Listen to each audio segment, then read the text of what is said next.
NATO memperingatkan akan terjadinya perang habis-habisan dengan Rusia dalam 20 tahun ke depan, dikutip Telegraph Sabtu 20 Januari 2024. Pejabat tinggi mendesak warga sipil serta pemerintah untuk bersiap menghadapi konflik yang mengubah hidup dan potensi wajib militer. Warga sipil harus bersiap menghadapi perang habis-habisan dengan Rusia dalam 20 tahun ke depan, kata seorang pejabat tinggi militer NATO.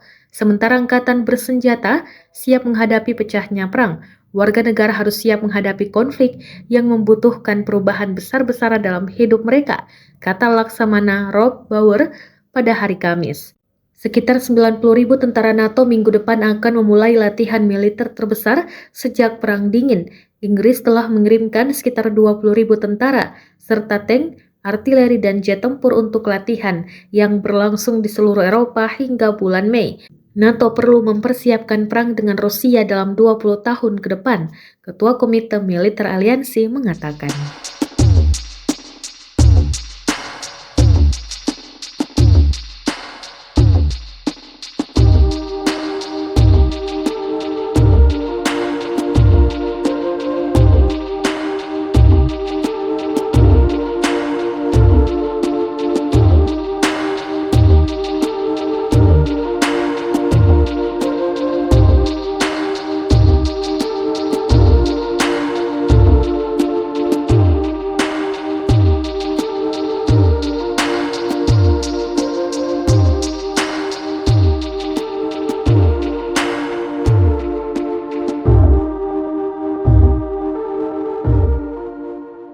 Download Tribun X sekarang, menghadirkan lokal menjadi Indonesia.